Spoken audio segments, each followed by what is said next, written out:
Thank you all so much for coming during this beautiful spate of Oregon sunshine.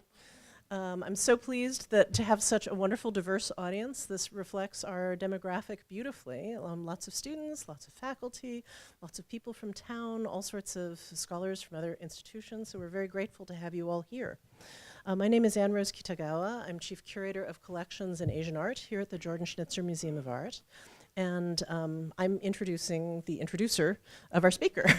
But I wanted to start by saying that we're here in part because of a special exhibition that we have on view upstairs entitled Graphic Ideology, Cultural Revolution Propaganda from China, which has been a kind of ongoing project that started from 3 graduate students doing a survey of a distinguished private collection of over 450 Cultural Revolution propaganda posters.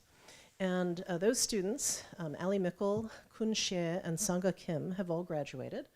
And their work was celebrated in a small rotation in our Chinese gallery that begat such a faculty and student interest that when it became clear that our Chinese gallery needed to become temporarily Italian for the Barberini textiles that are on view upstairs, that I was able to play Let's Make a Deal with the rest of the people on staff here to get our special exhibition space and do a larger rotation.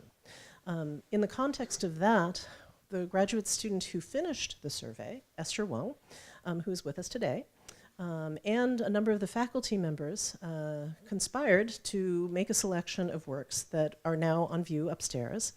And we're very fortunate that we have an additional grant to have some graduate students study some of those materials, and they will team lead a gallery tour, a student-led gallery tour on Sunday, December 3rd. So please come back for that as well.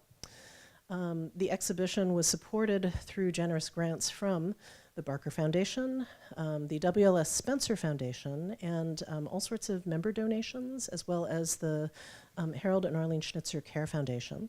And we're very fortunate that we had funding through the Spencer Foundation to give opportunities for students to study the materials now and to help us publish a catalog. So it won't be out before the show is down on December 31st, but look for that because it will have much of the student contributions encapsulated in it. With that, I'd like to introduce our very fine faculty colleague, Associate Professor Roy Bing Cham from East Asian Languages and Literatures, who will represent our distinguished speaker. Thank you.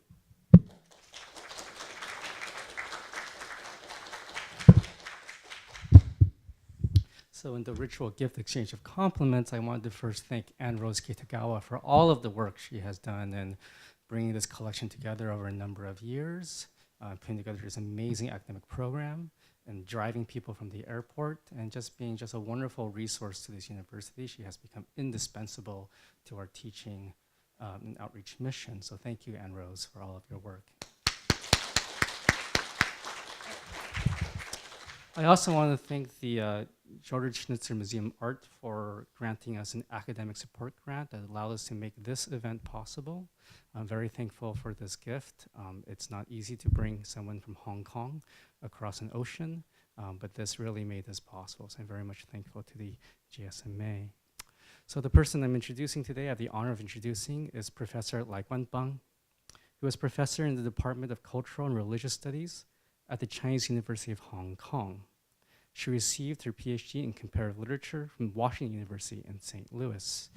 And to try to describe her research profile is hard to do in a couple of sentences because she has such a vast range of intellectual interests. They include film and visual studies, issues of copyright and intellectual property right, and of course issues in the historiography and culture of socialist PRC. And to that end, she has published already 6 monographs.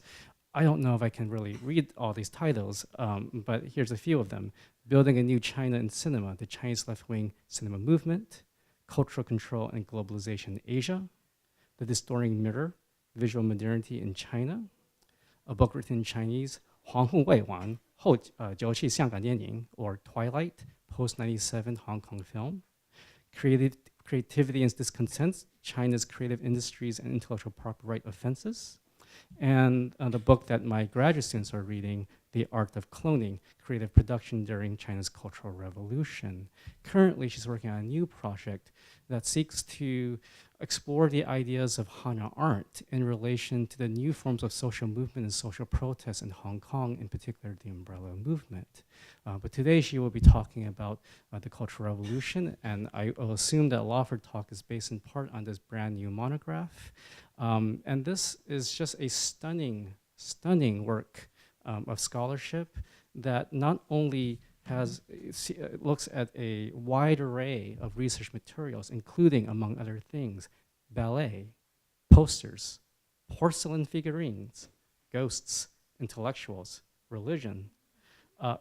It also, in addition, in this really wonderful work of cultural studies, when you read her writing, it is infused with this intellectual intensity, conceptual rigor, and theoretical commitment, which I find just absolutely refreshing in this field. As you read her passionate writing, you feel that you are in the presence of a fertile and important mind in our field, and it helps us understand that even though we are in area studies, we are also engaged in this common humanistic endeavor in trying to understand our present situation, our past, and our possible futures. So with that in mind, let us all give a great organ duck welcome to Professor Laikwan.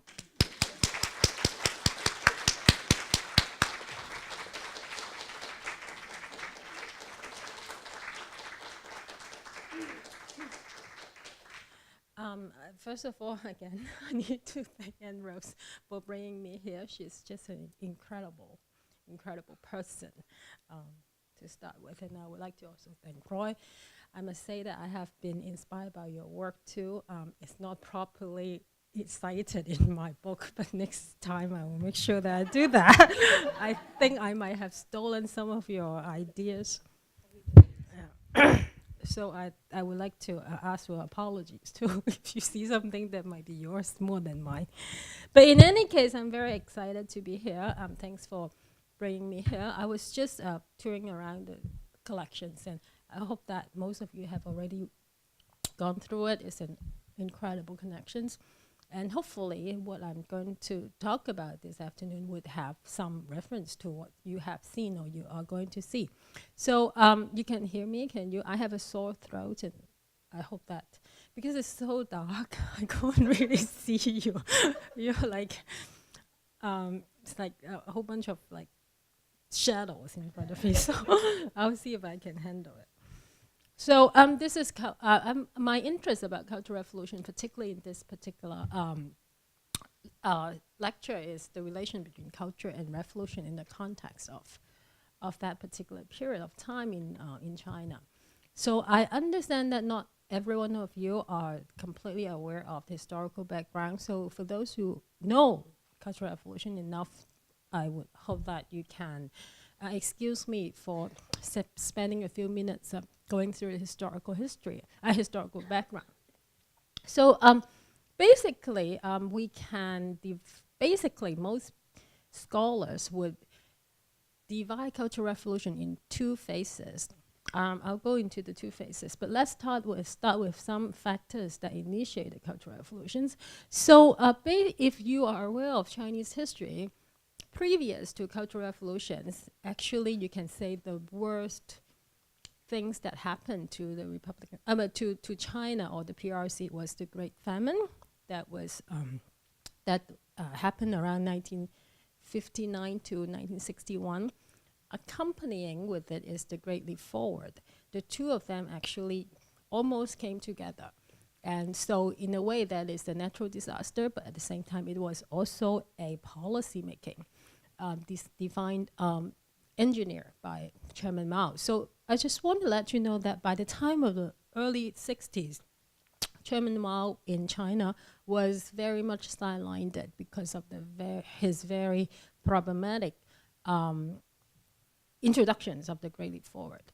So he was sidelined by a so to say a second generation of the party members such as Liu Shaoqi and Deng Xiaoping. So around the mid-60s, he was quite unhappy with what's going on, that was called the term the revisionist policies. What he was seeing was, in fact, some kind of capitalism coming back. So he would, and his wife, as well as some of her allies, such as Deng Chunqiao, began to initiate a series of cultural criticisms. Of course, there's much more complicated than that. But we can say it was started around 1964. We already see a very rapid politicization of culture. And 1966 May, this was officially commenced. So basically, I might not be able to go into too much of the details, but there's one thing I would definitely hope that you can come back, get it, and for this lecture, is that the Cultural Revolutions must be separated into two phases in order to understand the complexity or the internal dialectics. Because you can say that in the first phase, that took place around 66, but actually ended around 67 or 68. Depends on how people would characterize it. But basically, some people would actually say Cultural Revolution in general ended in 67, 68, or 69. Depends on how the historian wants to categorize it. While the second phase is actually a revisionist kind of like comeback. So exactly what happened in the first phase? First, the violence began to take place in school. It started in school, particularly high school. That is middle school in China. And then started in school and then quickly spread to the streets. Started in Beijing and Shanghai, the major cities. And then Mao started to address over 10 millions of Red Guards from all over the country in 8 different times in Tiananmen. This is very important because a lot of, as I said, that these Red Guards young people came to Beijing and actually saw Chairman Mao. Those of you who have seen some of the documentary footages remember how these young kids passed through Tiananmen and actually saw Mao. So they felt like they were mandated to bring the Maoist power back to their home countries. These people would then spread the different kinds of violence that they learned in Beijing, and a lot of rituals too, including how to criticize people, how to physically violate people. Bring back to the different parts of the country. So it was around this time, it was 67, that China became battlefields all over the country. So basically, it is civil wars. At the same time, very quickly around the same time, 1967, army was demanded to resume order. So basically, we are talking about real chaos that is completely bottom up and initiated mostly by the people themselves, lasted around 1 year. That is 1966 to 67. 67, when the situation became so disastrous, the party, or particularly people around Mao, came to decisions that this is not going to take place anymore. So one thing that they did was to invite the army, the PLA, to come to resume the order, among other things. But the PLA came, was a most, you can say, disastrous decision. Because before then, people only use their own way, physically, or with some kind of man-made weapons to engage in violence. But after the army came into the scene, weapons became massively distributed among the people. Because when the army came, people get access to the militaries, and they now can get tanks, they can get actual like ships and all kinds of military materials, weapons. And it was the time when the entire country was really, really bathed in blood. So basically, it's around 1968 another round of policy that came into being. That was the sending all this youth back to the countries from the urban cities, from the city centers, to the countryside. That is called the 上山下乡, right? The up the mountain, down the countryside for re-education. That was the time when most of the violence calmed down. Now this is the second phase.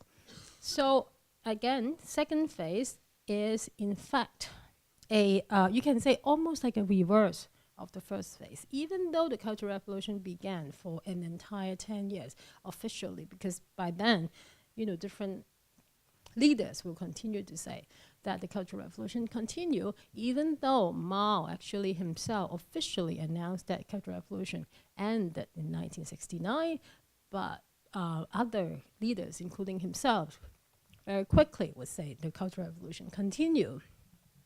And what happened is that this period is actually characterized by the party's decisions or the efforts rebuilding the state.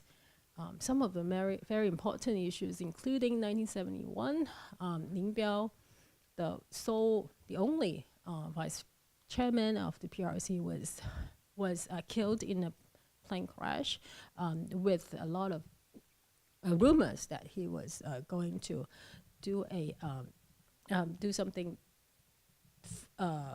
Anyway, so there was a lot of stories that is going on. We're still not sure what exactly happened around then. And then also the Jiangqing group began to come into power.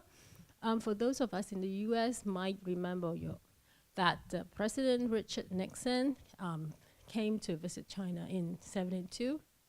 In 73, Deng Xiaoping was welcomed back to the state to become the vice premier. And so on and so forth. So there's still a lot of things going on. So how did it end? It was basically two major deaths that drastically ended the Cultural Revolution. They are the death of Mao Zedong and the Premier Zhou Enlai. And very quickly, the Gang of Four was arrested. And a lot of other things going on at the same time, in the same year, particularly the earthquake, killing more than 250,000 people. And that's a huge earthquake. Or the casualty was historical. And then we can actually say that it's around 68 when Deng Xiaoping took office and introducing the open door policy that the Maoist era finally ended, or officially ended. So my role here is to introduce the aesthetics, right?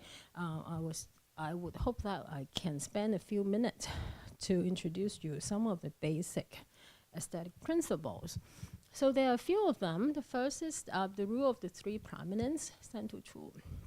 So I hope you can read the very tiny font.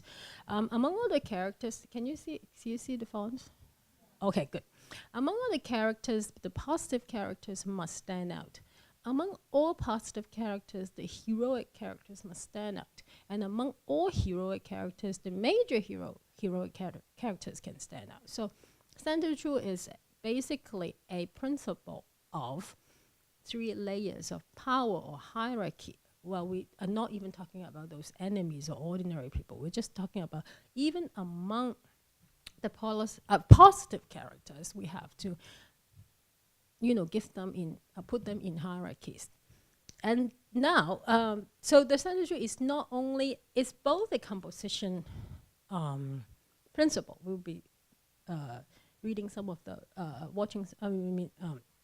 going through it in some of the pictures, but it is also a narrative principle, or actually any kinds of cultural production at that time needs to follow this. In other words, if you're writing a novel, you also have to make sure that you follow this kind of principle, so that you have to clearly identify who is this here, who are the positive characters, who are the major positive characters, and who are the real heroic character, usually one. And then there are the really heroic, the major heroic figures had to be presented in, as we already know, that this almost like cliched, right? Tall, big, complete, red, right, and shining. Again, we will be seeing some of these as examples. And there are these compositions principle is 16 words principle. The enemy is far away while I am nearby. The enemy is in the shade while I am under the light of, obviously, I refer to the hero. The enemy is small while I'm big. The enemy is low while I am high. And then there's also this characterization principle that is called 三对头, 3 correct, that is specifically referring to the making of Yangbanxi. So the use of all theatrical and musical elements had to match the character's thinking and emotions, personality, and sense of time. So how does it work? So let's look at some of this, right? This is Chen Yaning's Chairman Mao going to visit a village in Guangdong, produced in 1972. This is one of the most famous and most widely circulated propaganda posters during the time. This is originally painted as a painting, oil painting, and then selected, become a subject matter of a propaganda posters. But in any case, now you can see at least, well, 2 major principles we have already gone through, which is the rule of the 3 prominence, as well as the Honggang, the tall, big, complete, red, right, shining. So how does we see the three prominence? I think it's very clear that we do see Chairman Mao as the very end, as the very center of the compositions. And then one thing you can also very, okay, what is that word? No? No? Oh yeah. This one. Okay. Now, this is Chairman Mao, obviously, and he's very much in the center. And everything is, the whole compositions is is organized in a triangle with layers of peoples. Obviously, those who are right next to him are the major positive figures, and then all the others at the side are the positive figures. And here, if you are aware of Western paintings, particularly classical paintings, would know that this kind of structure is age-old, probably starting in Renaissance or even the medieval Europe, when, let's say, the Madonna carrying his baby, her baby, she's just cried, surrounded by a whole bunch of angels, are already put in this kind of triangular structures. And in this case, we also see very, again, very clearly a horizontal line in the back. And then even the ditches were put in a triangular structure. The triangular structure is so important in Western classical paintings precisely because it suggests some kind of stability, some kinds of power, and some kinds of permanence, transcendence. And so the direct utilizations of the Western artistic principles can be seen as the base of a lot of the aesthetic principle we have discussed. Again, you can see this people all looking at Chairman Mao. They are not looking at any other. They're not allowed to look at any other place instead of Chairman Mao. This is a very picture that, this is a very poster that I love them a lot. So this poster, again, is not necessarily a one of a kind. In fact, I have already found quite a lot of them that have this very similar structures. I don't know what you can see from it, but since I cannot see you, I have to do the monologue. I cannot point to you and ask you to raise your hands.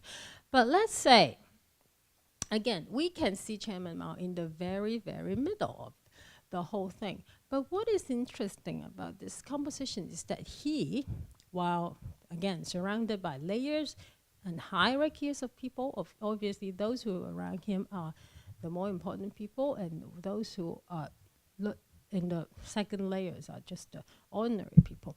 But more importantly, he is put in front of the machines. It was almost like the two are confronting each other, right? And these people are hiding behind Chairman Mao. He's like, you go ahead, you go ahead. I don't want to deal with it. You protect us, you go first.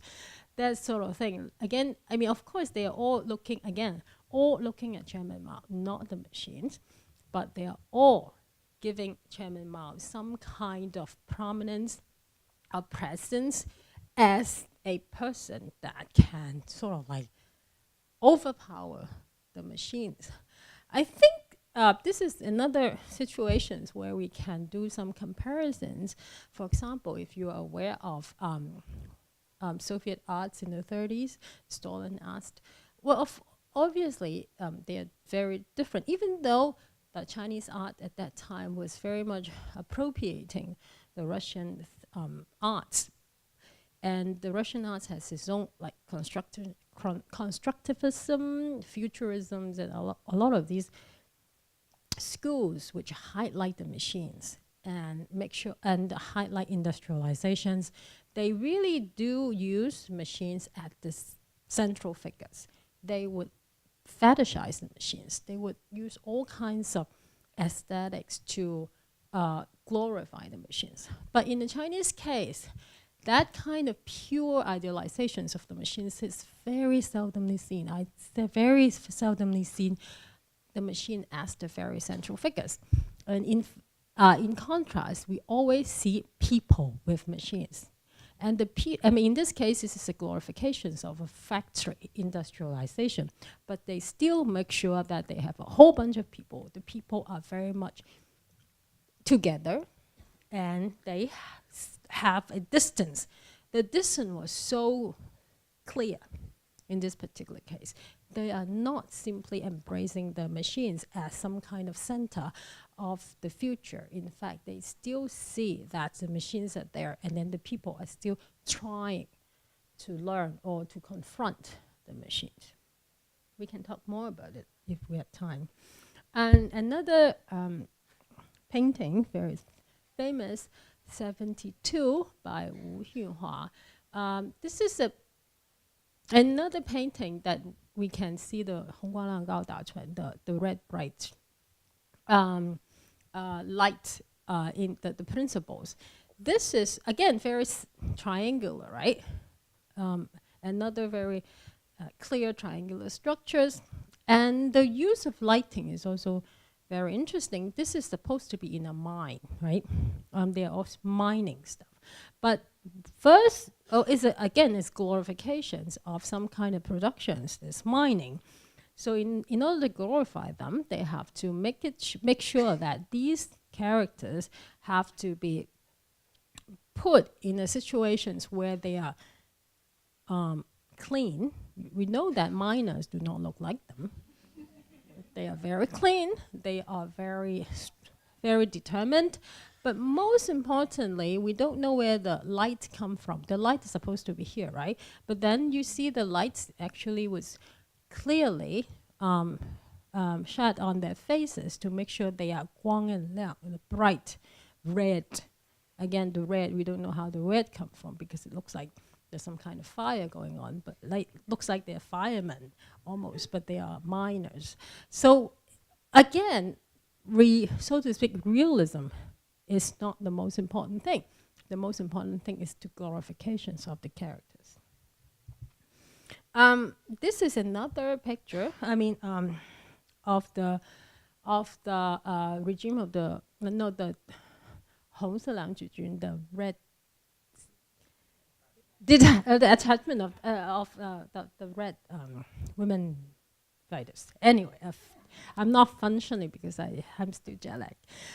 Anyway, so here we have this Hong Changqing, this final, the major heroic character, right? The single one heroic characters against the enemy.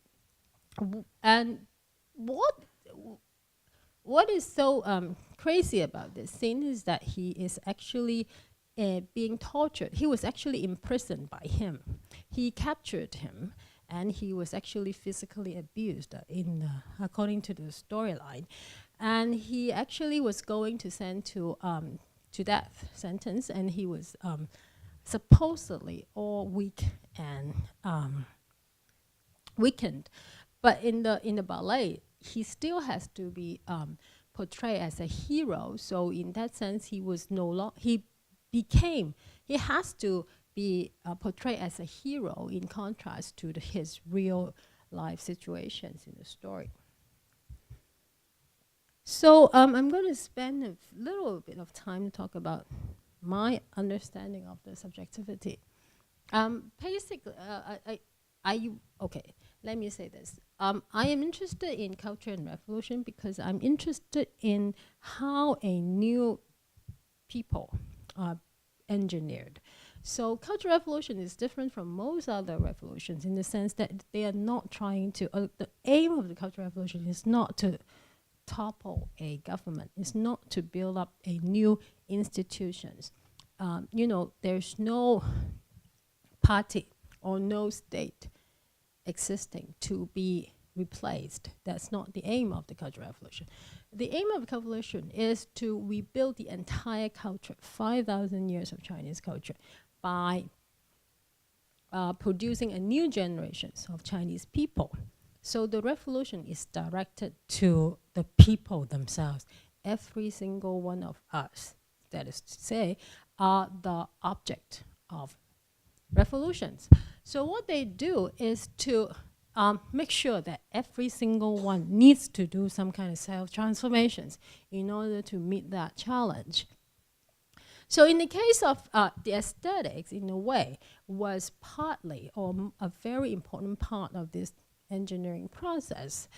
The two concepts I'm using in my book, the two sort of theories or theory that I'm using in my books to demonstrate that kind of subjective formation, subject formations that come from Althusser and Kant. There are two different kinds of subjective formation theory. The first, those of us who have read Althusser remember that his discussion of the state apparatus as ideology was very individual, very private, very one-to-one relationship.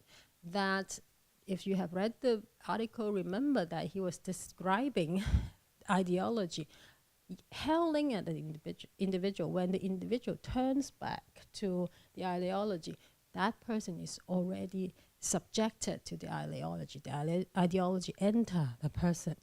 And it's a personal relationship with the ideology, and also a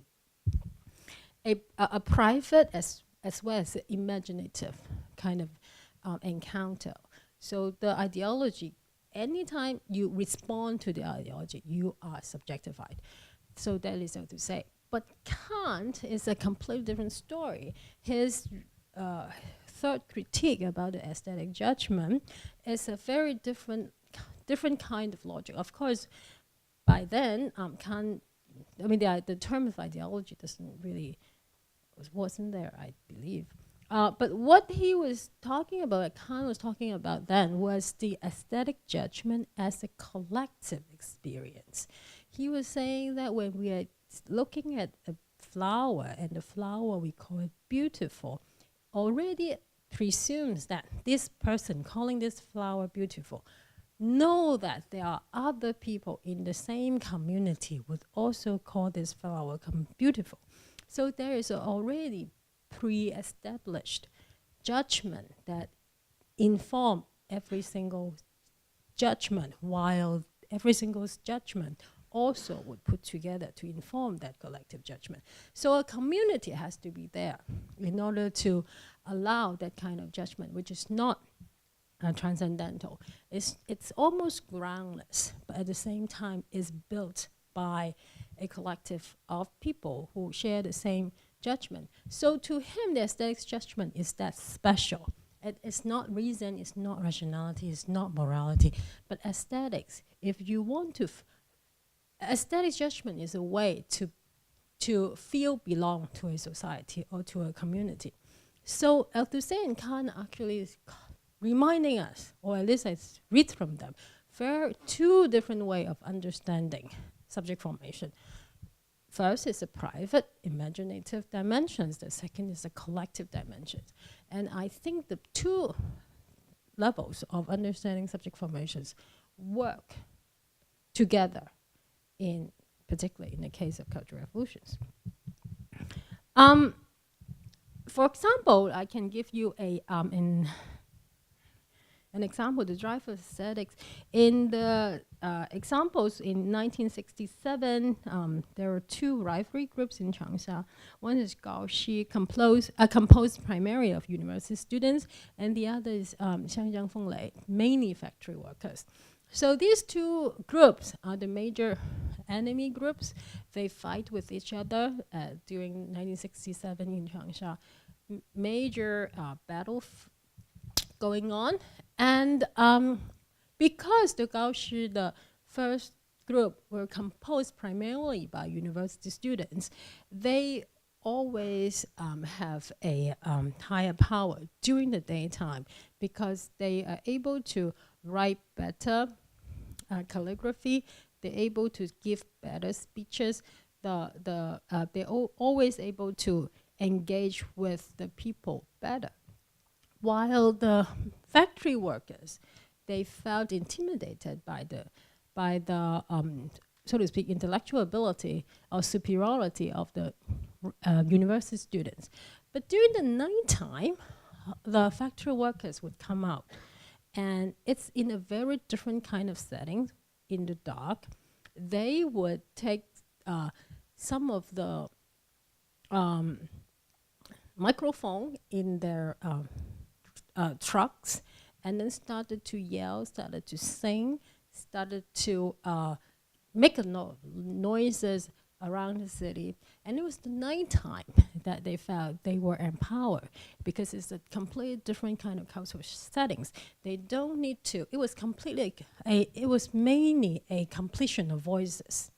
And the voices that do not need to mean a lot, but they just have to make sure that they are powerful. And this is one of the workers who we called, using my own flesh and blood to stop the advancement of their rumbling wheels, because the other group also have the trucks going on, relying on my fearless determination to defend the voice of our revolutionary group. I really found a bit of hero aura on myself, and I've also felt a tragic sense of greatness. That is the kind of subject formations we're talking about. I'm going to skip this. And then there's another dimensions of subject formation I would like to share with you a little bit, is the sensual. The sensual and the aesthetics are related, but at the same time they're also different. In this case, I was in my book develop a very long discussions about this ritual. Remember the bitter and think of the sweet.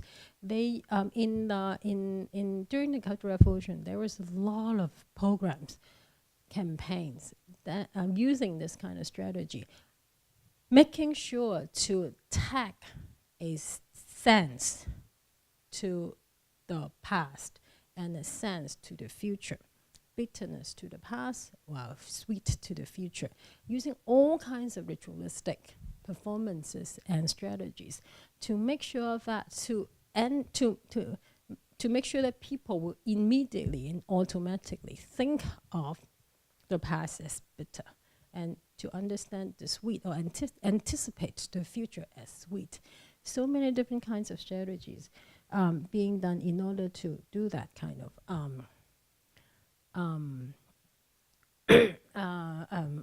you can say indoctrination. Okay, now I'm going to talk a little bit about the form, because we know that culture has a lot to do with the form. Mao in 1959 said one quote that I find very interesting. He says, there are some things which need not have any national style, such as trains, airplanes, and big guns. But he also said politics and art should have a national style.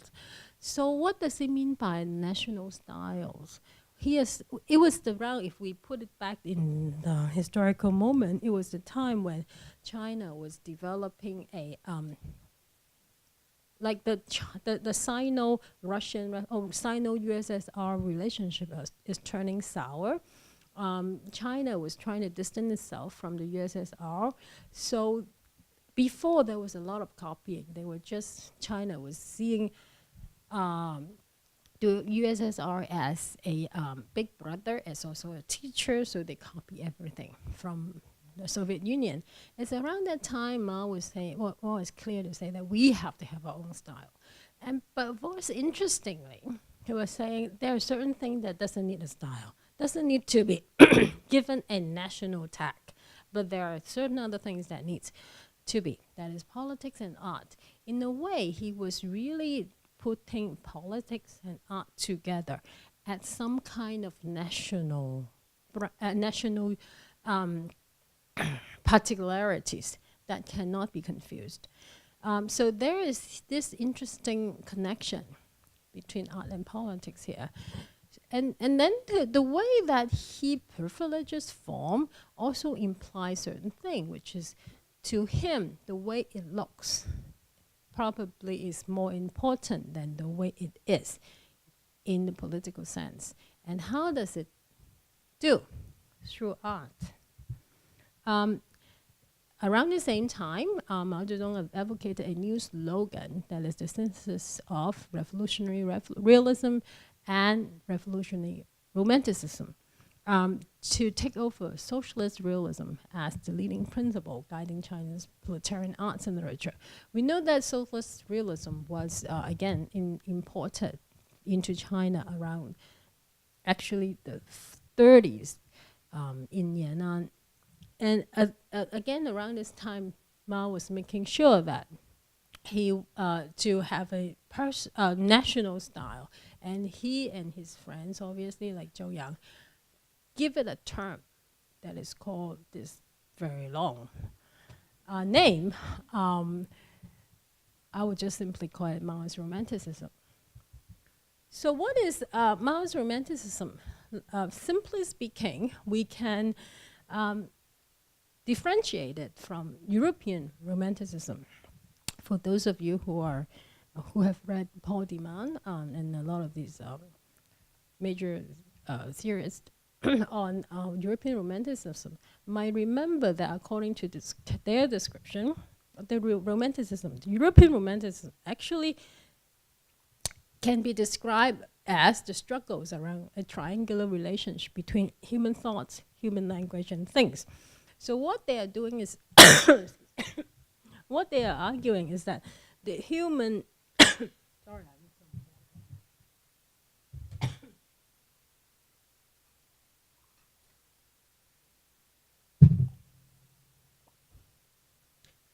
so basically, these critics describe romanticism as some kind of indulgence in forms, indulgence in language, indulgence in artistic forms, in order to differentiate the language from the thoughts, in order to give form some kind of autonomy, give aesthetic some kind of priority over the human intentions to connect with the things directly.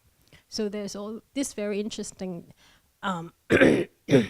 emphasis on the forms and indulgence in aesthetics that is a main characterizations of European romanticism.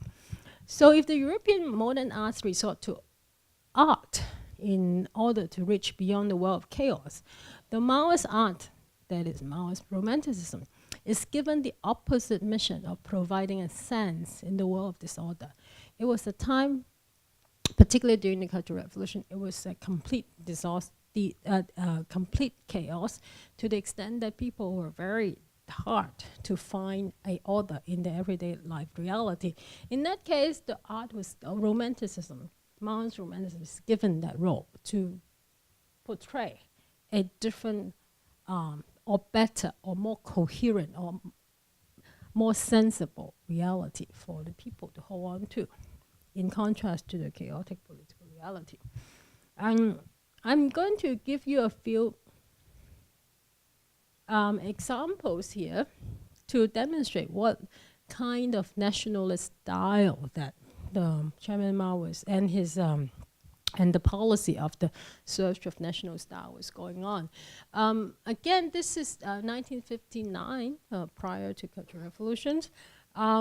There is a new regeneration or revival of Chinese traditional painting, precisely because in the first few years, Soviet art was deemed the most important kind of art, and particularly Western epic paintings, oil paintings.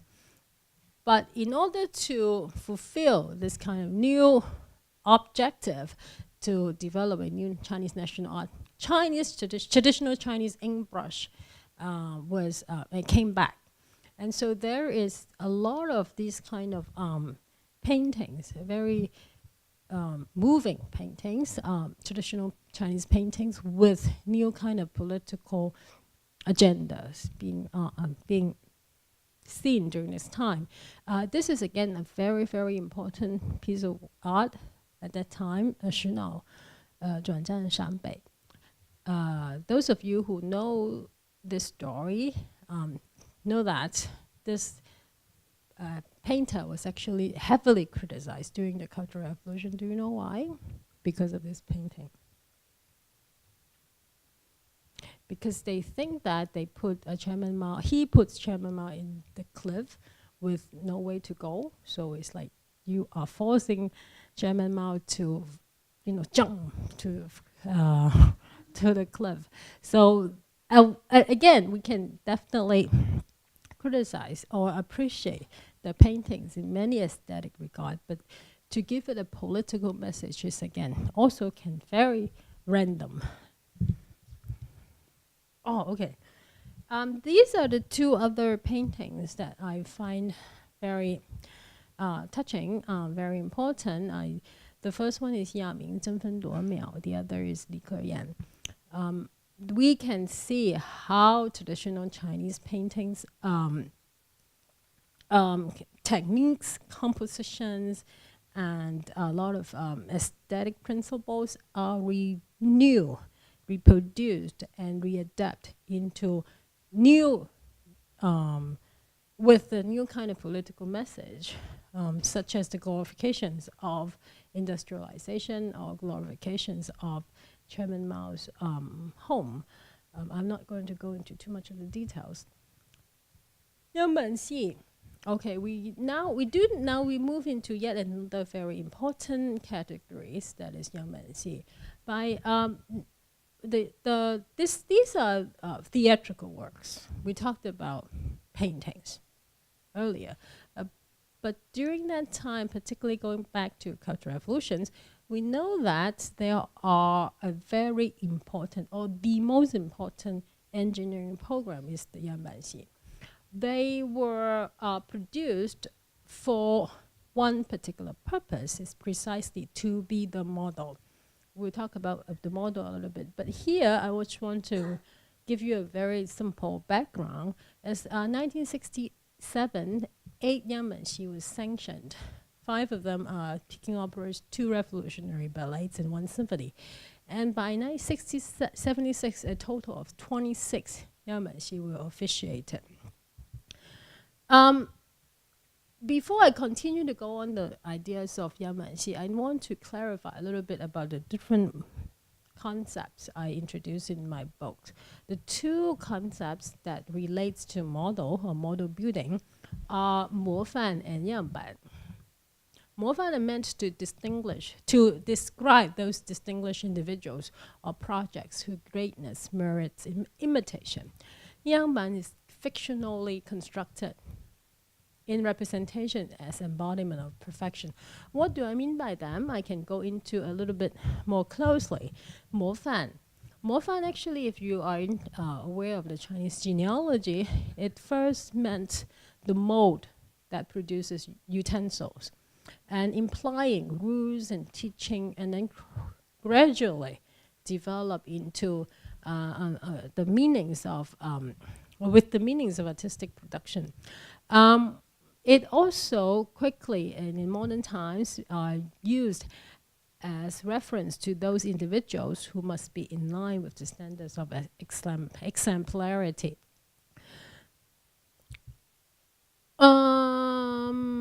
Okay, I'm not going to too much of the details here.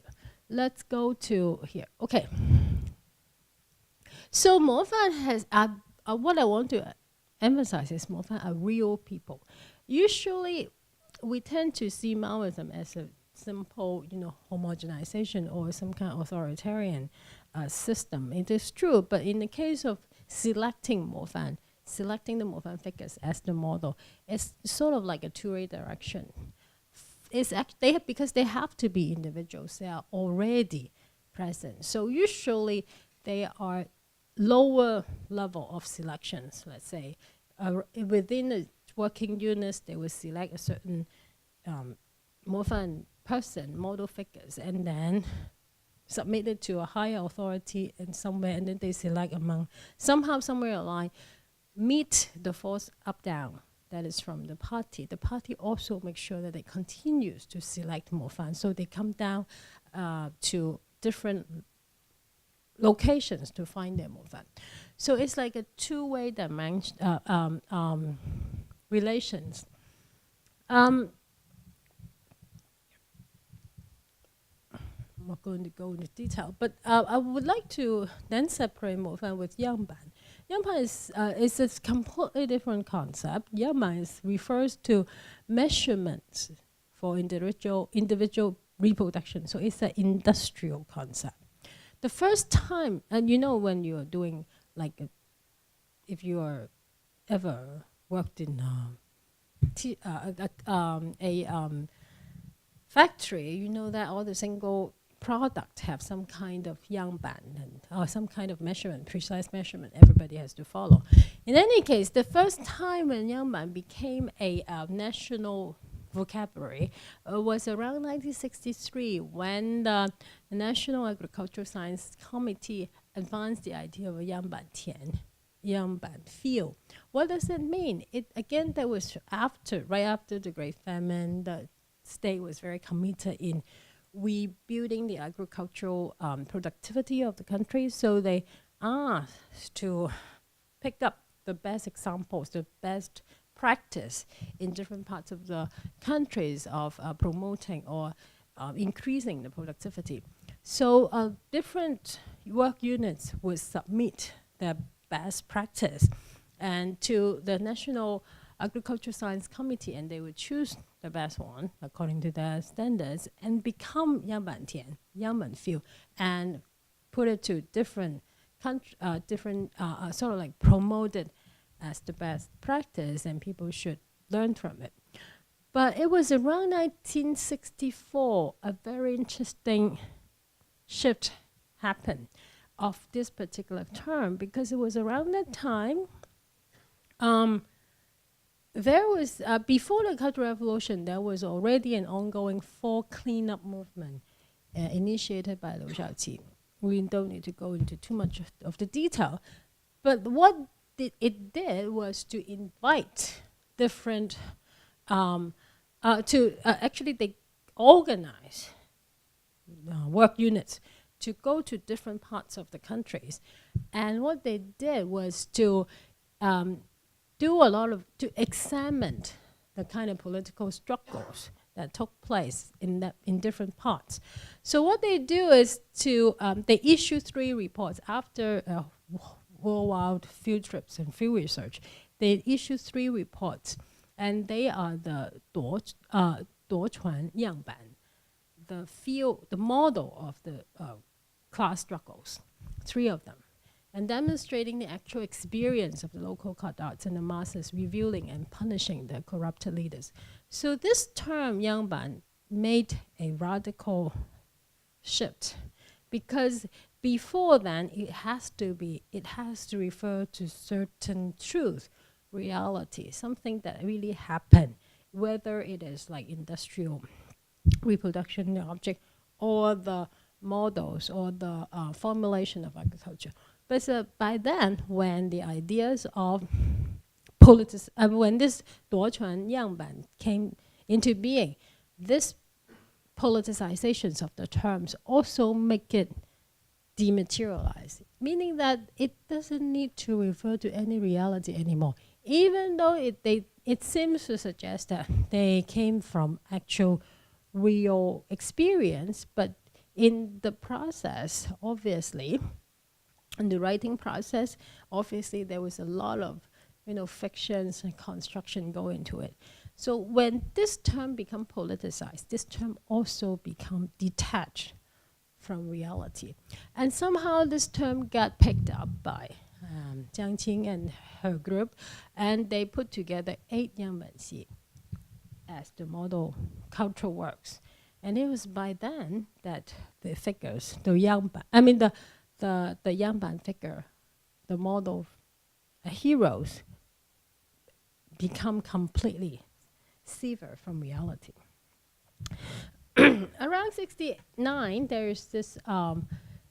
there's one article that published in an official magazine, Red Flag,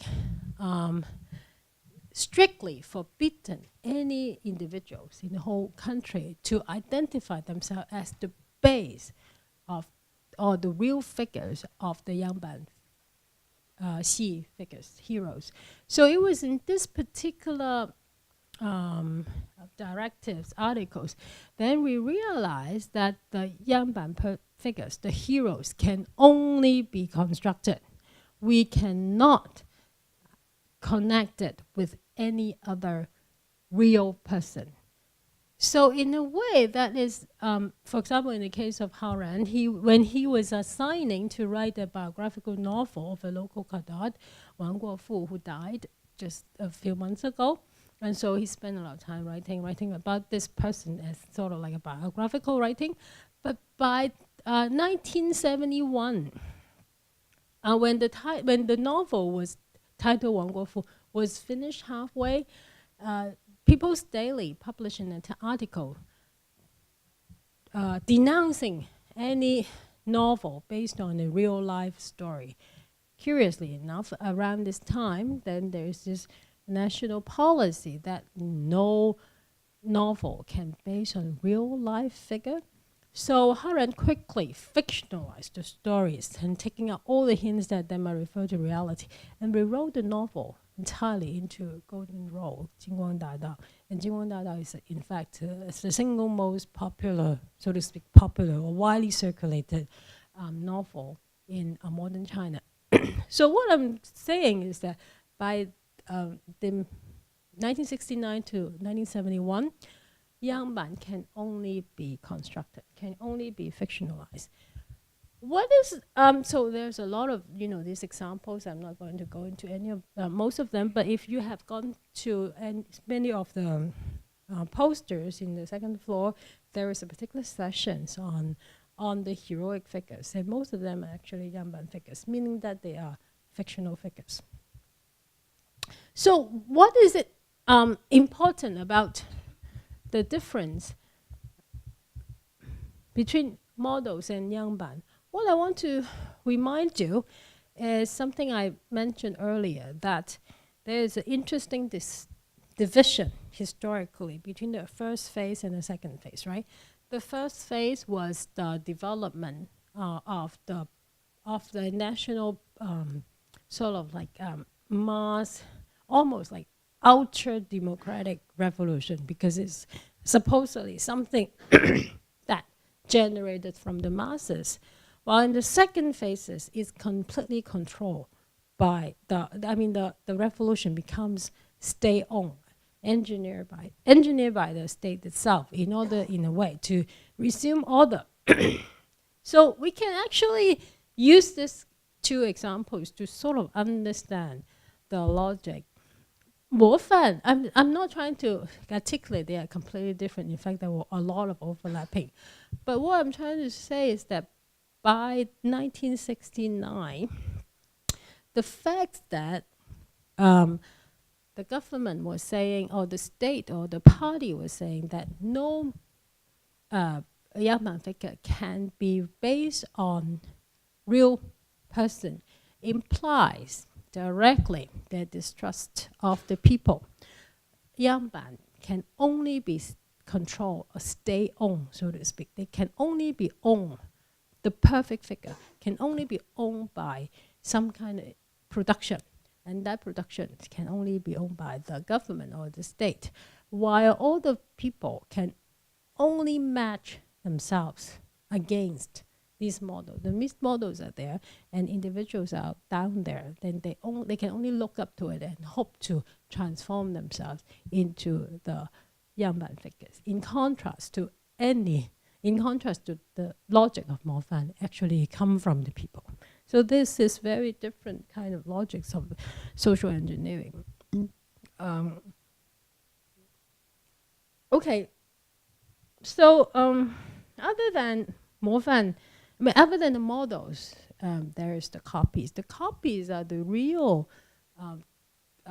diffusions going on, because, like, okay, the Yangbanxi actually did not just produced by one person. Yangbanxi itself also involved a very laborious process where there were already stories around, and they're being picked up by a certain group of people, and then they are repeatedly experimented, and then inviting the masses to give comments and experts and all. A very laborious process of building it into a perfection. So once they reach the perfection, it becomes fixed. Nobody can change it. Everything has to be standardized in order to be, spread around the country. So then the copy process kicked in, and that was the time. There was the process to really diffuse it. At the same time, also turning them into chaos, because this kind of standardizations, this kind of copying process only produce different levels of authorities, and at the same time also allow different kinds of creativities going on. So there are different methods created to disseminate the models. However, all this kind of methods involve some kind of distortion and even creative process of copying. So it was impossible to develop or to formulate a subject by copying this model perfectly. These are some of the instructions books that is published to educate the local theatrical groups how to make sure all the Yangbanxi has a perfectly executed in reproduction. So the very elaborate, stage compositions and movement, and all these props, settings have to be exact, so on and so forth. I know I'm running out of time, but before I end, I would like to introduce one more concept, that is the competitions of reality. What does it mean? Again, I'm using this Jingguang Da Dao Hao Ren I already mentioned earlier to give you a glimpse of what do I mean by competition of reality. Hao Ren was the author of the Old Golden Rule, and also probably the single author most valued by the party as the novelist during the Cultural Revolution. What he said here, when I was conceptualizing my models, my novels, I always took a completely opposite view of those things I experienced in reality. For example, if I saw a worker being lazy, negative, and selfish, I would conceptualize an ideal image of a character with hardworking, positive, and selfless attributes. So we are here seeing how a completely different logics is put into the idea of representation. We tend to have, if we're using a Platonic kind of perspective, we see representation as a copy of reality, or some kinds of appropriation of reality. At least there's some kind of relationship there, or positive relations there. But during the Cultural Revolution, according at least to this particular quote, we know that the reality and the, so to speak, representations are actually in opposite relations, or competing relations. There is this terrible worker which I want to erase, or I want him to disappear. What do? Is to create a different worker with the most positive attributes. Hopefully, people will forget about the real worker and believe that the fictional, the constructed, is the very reality, and that one can be replaced or overruled. So, again, I'm not going to go through it. So I'm going to read through. In this propaganda culture, fiction and reality were equally important and equally legitimate. And the propaganda arts could be enacted as a semi-autonomous reality to compete with or cover up people's actual everyday life. This struggle defies not only the Platonic hierarchy between reality and fiction, but also the Marxist privilege of the material world composed of real human labor over the non-material world composed of image. So here we don't know whether what is the relation between the, so to speak, actual material reality versus the immaterial images or immaterial culture. In fact, they are equally real. I would like to end my discussion here with the picture that I found in my library.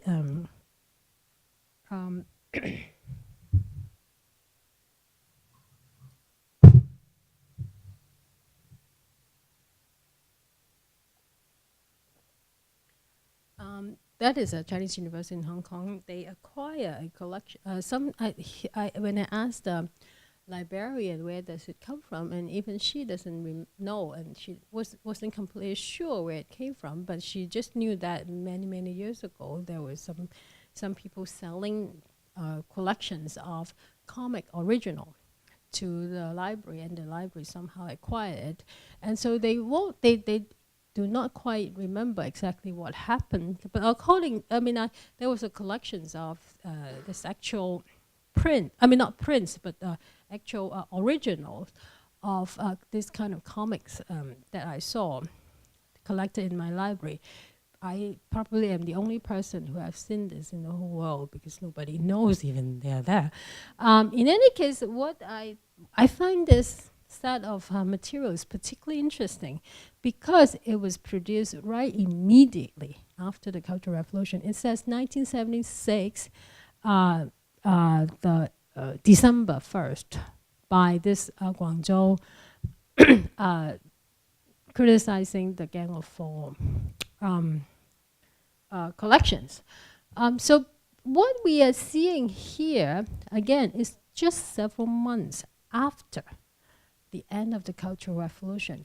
And we see a very interesting demonstrations of the kind of competitions of reality logic that I have already discussed, that they see Jiang Qing manipulating the camera to produce some kind of reality, which they know that they are faked, they are staged.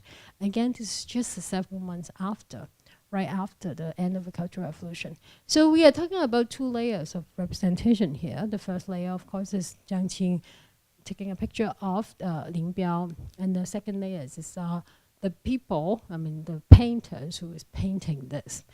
But what I find particularly enlightening or even relieved, I think, and I would also like to end this lecture here, is the fact that immediately after the Cultural Revolution, people already are able to criticize the kind of cultural logic I mentioned earlier that dominate the propaganda culture of the time. So in a way, if we go back, we think about the Cultural Revolution as a time of brainwashing. People simply will follow whatever the party put together, as if what I had demonstrated earlier, the entire lecture was some kind of party manipulation in which all the people just fall into. And this particular picture actually asks us to think otherwise, in the sense that maybe the people are always there aware of what's going on. They are always aware that the kind of propaganda they are using are always faked and constructed. Again, I'm not saying there's one particular way of, I'm not saying that this particular picture demonstrates a better Chinese people than the earlier or more clever people, because we do know that everything is representation. We don't need to go into this kind of like simulacra kind of debate. But what I would just, this is relieving because to me, they tell us, this particular picture tell us that people are more aware than we think. It's just that they don't have the time to express themselves. When the time comes, they just flip over and would do the exact opposite. So in a way, we do not need to, well, at least I myself do not need to worry too much about China, the present China, when some of the things seems to be happening currently in China these days. Maybe the time is not here yet. Once the time comes, everything can be reversed. So I would like to end here. Thank you very much for listening. Thank you.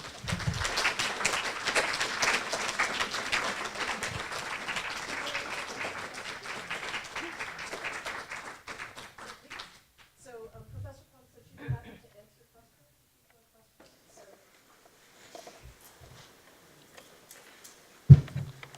I have a question about the author of the Golden Road. His statement that he reversed everything.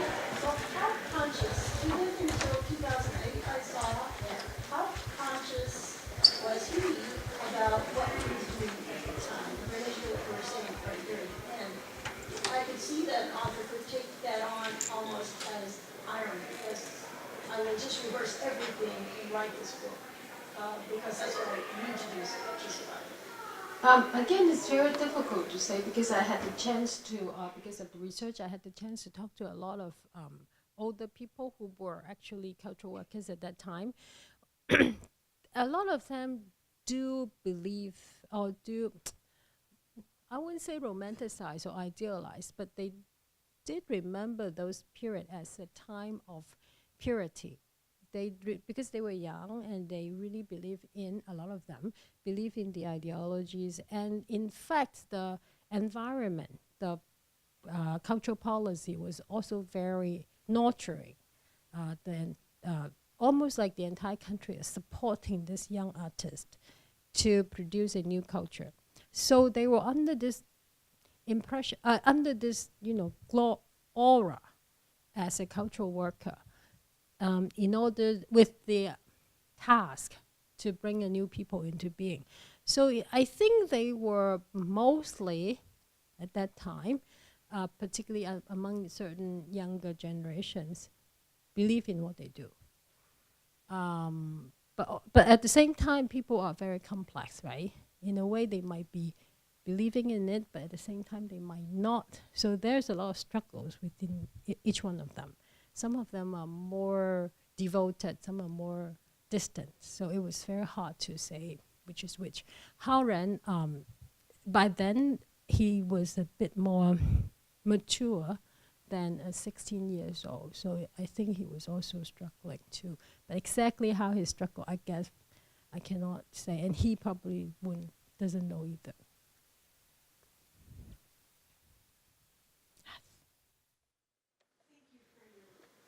Thank you. Fascinating. But I wanted to ask you, I was really intrigued by the way you sometimes referred to ideology generally, and of course this was your mission, generally talked about aesthetics. But I noticed when you gave your short historical overview, you described the radical phase of the Cultural Revolution almost purely in terms of violence and chaos. Yes. And the question of ideology was not a part of that description. Then when you got to Althusser and Kant, it seemed to me that you were using ideology and aesthetics as you outlined the production of subjectivity. You were using them almost as synonyms. And I'm just wondering if you could, and then at the end, you were describing young people, you said they believed in ideology. An ideology that was not really clearly outlined in certain respects over the course of your talk. And so I was just wondering if you could describe how you see the relationship between ideology and aesthetics. Thank you And very how- much. Yeah. This is a excellent questions. I think my book was precisely written with that kind of problematics in mind. So in the book, you will see that I went through the struggles more elaborately, precisely because I think they are not easy to differentiate, even within the two period. I agree with you that I started with this lecture to remind you there is a transition, and that transition is actually very, very radical, even within a singular cultural movement. But I also, somewhere along the book, that remind the readers that even in each period, there were itself the mirror of the other period. So it's very difficult to simply say, they are two different logics. That is the reason why I use dialectics as my prime methodologies, as well as the prime content. And dialectics in my book, I emphasize that it is both a method that I use, as well as an object of, as my own research object, because at that time it was very dialectic too. So in a way, I'm trying to struggle with this kind of constant shifting, which you demonstrate just very well, asked beautifully, that the ideology and aesthetics, the subject formation, as well as the kind of like voluntary kind of transformation of individuals, they were always interweaving throughout the whole period. So in a way, I can find some kind of overall development, but at the same time, they were also very difficult to differentiate. But if you ask me specifically the relationship between ideology and aesthetics, I would say primarily it was through the aesthetics that the ideology is infiltrated. So in that sense, I have to say that Kant are very important to me. But now I'm sure I'm not answering your question. So do you want to ask more? Okay. Yes. So I really found helpful some of the points that trying to think of this aesthetics in terms of platonic forms doesn't really help us. We have to think of it in another way. And so I wanted to kind of think about the kind of dichotomy between two modes of representation. One that might be called the symbolic in the Peircean sense, and the other that might be called the pragmatic. So with symbolic representation, that's mimetic in nature, and the form reflects something in the reality. There's some correspondence. But with the pragmatic, it's not so much that the form resembles reality, but that the form somehow induces a reality into being. It elicits action. And it seems to me that the Laikwan is somewhere in between. It both represents, reflects, and also induces. Whereas as we get into the higher stages of the cultural revolution, like the Yangbanxi and the formal drift, these are almost, this idea that they don't correspond to reality, that really their function is purely pragmatic, if not ritual, and kind of inducing a reality into being to its own pleasure. Yes. So I was wondering if you had some thoughts on that. Yeah, thank you very much. That is one of, again, the paradoxical missions of the culture in Cultural Revolution. Because now we are talking about when the cultural workers are asked to do this kind of propaganda, exactly what they are doing. Do they describe a reality that is already there? That I just say, now this is already a new China, we celebrate our achievement of making of our the result of the cultural revolutions, or do we prescribe a new society, a new people? I think the whole Yangbanxi enterprise is caught in that paradox, in the sense that how much are they real, right? As you were saying, they're simply there in a way. It was it was almost clear that they can only be fictitious. Otherwise, they cannot be the model, as I was saying. But at the same time, Yangbanxi also have the task of reflecting a real reality. So in a way, the fact that they are fictitious already imply they are not real. So in a way, already imply that we are not yet in that kind of idealistic world. So it's already itself a criticism, almost like the reality that is not yet like this. So the fact that they made it fictional, they demanded being a construction, already implies that they know that something is not working in order to, as you were saying, impose a new reality. So I totally agree with what you said. Yes? Talk about the reception of your work currently in the PRC in the United States. Zero. Yeah. Zero. Zero. It's bad. It's bad. It's a very, very, very fortunate because I had it translated already with the vague hope that somebody in China would be able to read it, because just a year ago, I think many cultural revolution books are can still be not circulated, but at least with some kind of exposure. But this book, as far as I know, it's not particularly because of this book. I think my book is already very mild, gentle, and sometimes even celebratory, idealistic, and definitely much more so than a lot of other cultural revolution books. But it's just, a total ban. So it's unfortunate, but yeah. English. Yeah. Yes. I asked this as a pre-modernist because Oh. Yangban strike me exactly like Nietzsche, so Neo-Confucianism or any of these pre-modern representations, where there's it's not about realism, it's Right. about presenting an ideal. So there's a thing which he rejected because it was too much like. Yes. So, how much of this is new? I know it erases the realism, basically, of the 1930s through the early, after 39.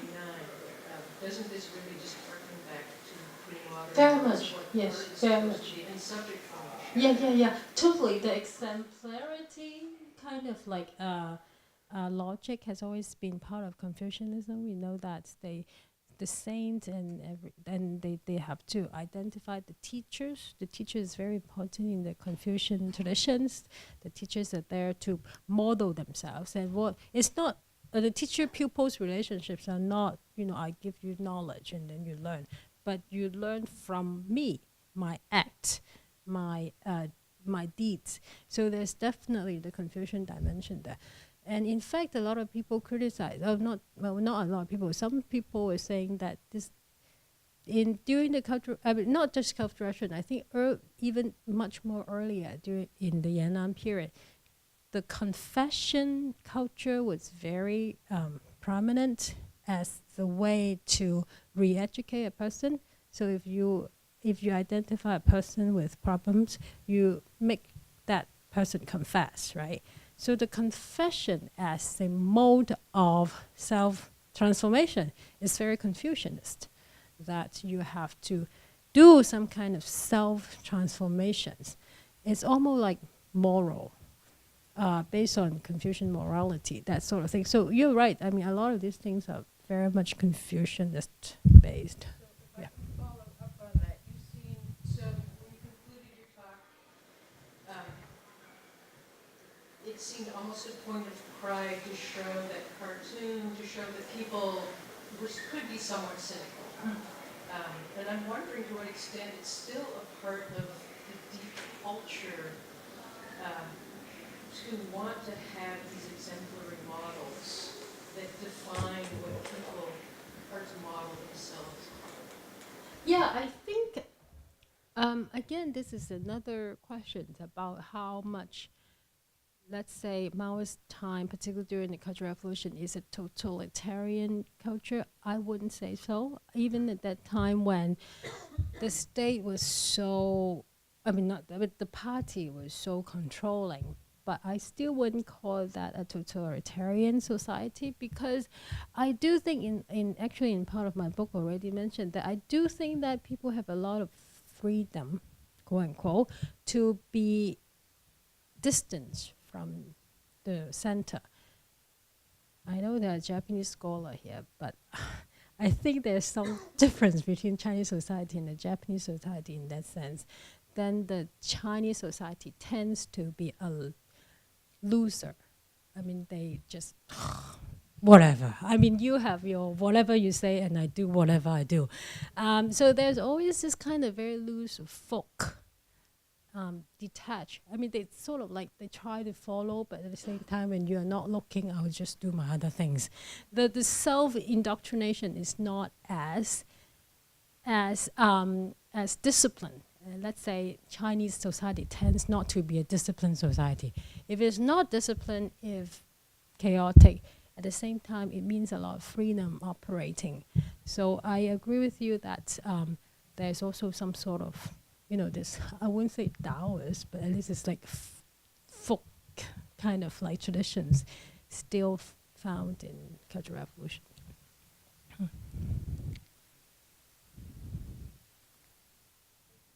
Oh, thank you.